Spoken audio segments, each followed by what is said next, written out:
بسم اللہ الرحمن الرحیم.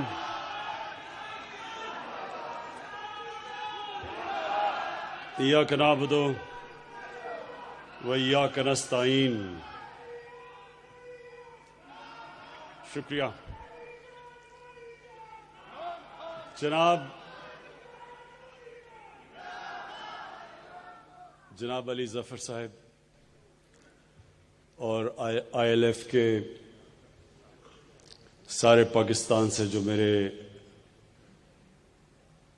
تحریک انصاف کے وکیل آئے ہوئے ہیں، میں آپ سب کو خوش آمدید کہتا ہوں اور اس شاندار استقبال کا آپ کا شکریہ ادا کرتا ہوں.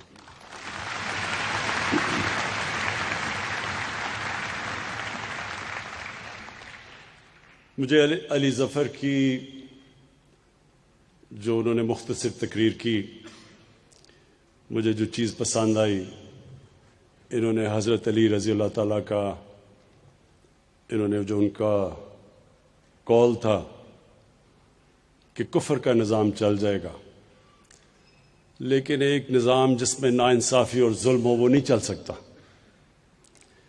یہ اس سے پہلے جو احمد اویس نے بات کی کہ مدینہ کی ریاست یہ کیا تھی، کہ میں نے جان کے الیکشن سے پہلے مدینہ کی ریاست کی بات نہیں کی، کیونکہ میں یہ نہیں چاہتا تھا کوئی یہ سمجھے کہ میں اس کو استعمال کر رہا ہوں ووٹ لینے کے لیے.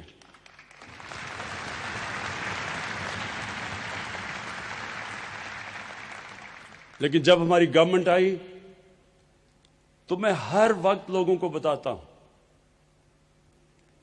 کہ جب تک ہم اس ویژن کی طرف نہیں جائیں گے، وہ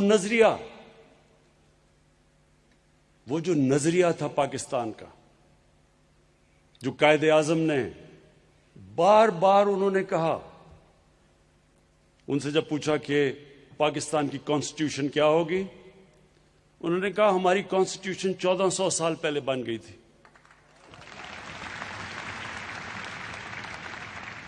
اور علامہ اقبال کو جتنا آپ پڑھیں تو وہ ایک ہی چیز کہتے تھے.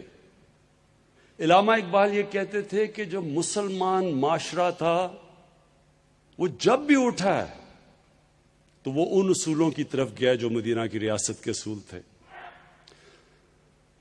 تو آئی ایل ایف، آپ وہ لوگ ہیں جن کے اوپر بہت بڑی ذمہ داری ہے، کیونکہ جو مدینہ کی ریاست کا جو بیسس تھا وہ قانون کی بالادستی تھی.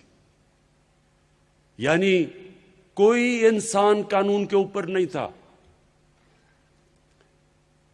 جب نبی صلی اللہ علیہ وسلم سے پوچھا کسی نے کہ جی وہ قریش کی خاتون ہے، اس نے چوری کی تو اس کو معاف کر دیں، تو انہوں نے تب کہا کہ میری بیٹی بھی اگر چوری کرے اس کو بھی سزا ملے گی.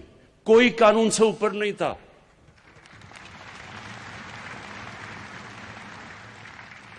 یہ یاد رکھیں، یہ ایک سویلائز سوسائٹی کا بنیاد ہے قانون کی بالادستی. کوئی سوسائٹی جس کے اندر قانون کی بالادستی نہیں ہے، رول آف لا نہیں ہے، کبھی مقابلہ نہیں کر سکتی اس معاشرے کا جس میں رول آف لا ہے. مسلمانوں سے پہلے رومنز دنیا کی سپر پاور تھے، رومن لا تھا. باقیوں کو وہ باربیرینز کہتے تھے کیونکہ ان کے پاس قانون نہیں تھا. گریکس اس سے پہلے تھے، ان کی سٹی سٹیٹس تھی، ڈیموکریٹک تھی، قانون تھا. وہ آگے نکل گئے دنیا سے.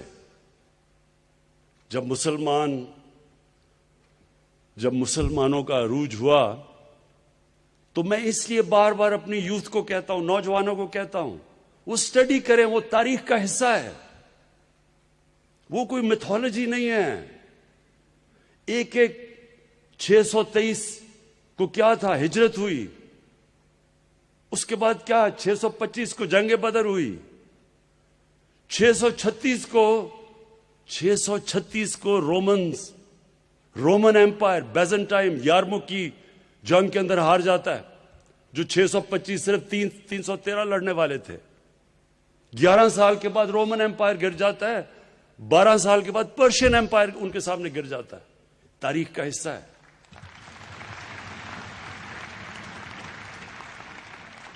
تو کیا وہ قدم اٹھائے ہمارے نبی صلی اللہ علیہ وسلم نے جس سے یہ اتنا بڑا دنیا کی تاریخ کا انقلاب آیا؟ یہ ہمیں اسٹڈی کرنا چاہیے. میں نے یہ اپنے ہائر ایجوکیشن کو کہا ہے کہ ہماری یونیورسٹیز کے اندر پی ایچ ڈی اسکالرشپ دیں, بتائیں, ہمارے نوجوان اسٹڈی کریں, کیونکہ یہ تاریخ کا حصہ ہے. کیا تھا وہ انقلاب؟ کیسے وہ عرب جن کو پوچھتا کوئی نہیں تھا, 2 سپر پاورز تھی, ایک طرف پرشین امپائر, دوسری طرف رومن امپائر, وہ کیا چیز انہوں نے کی کہ دنیا کی تاریخ بدل گئی؟ اور ایسا سارے سائنسدان مسلمان سب سے عظیم دنیا کی قوم بن گئی. تو یہ بڑا ضروری ہے. اس لیے ILF, اس لیے اللہ قرآن میں کہتا ہے کہ نبی صلی اللہ علیہ وسلم کی زندگی سے سیکھو, ان کی سنت پہ چلو.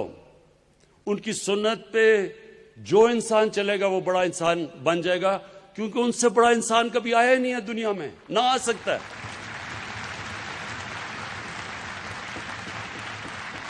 اور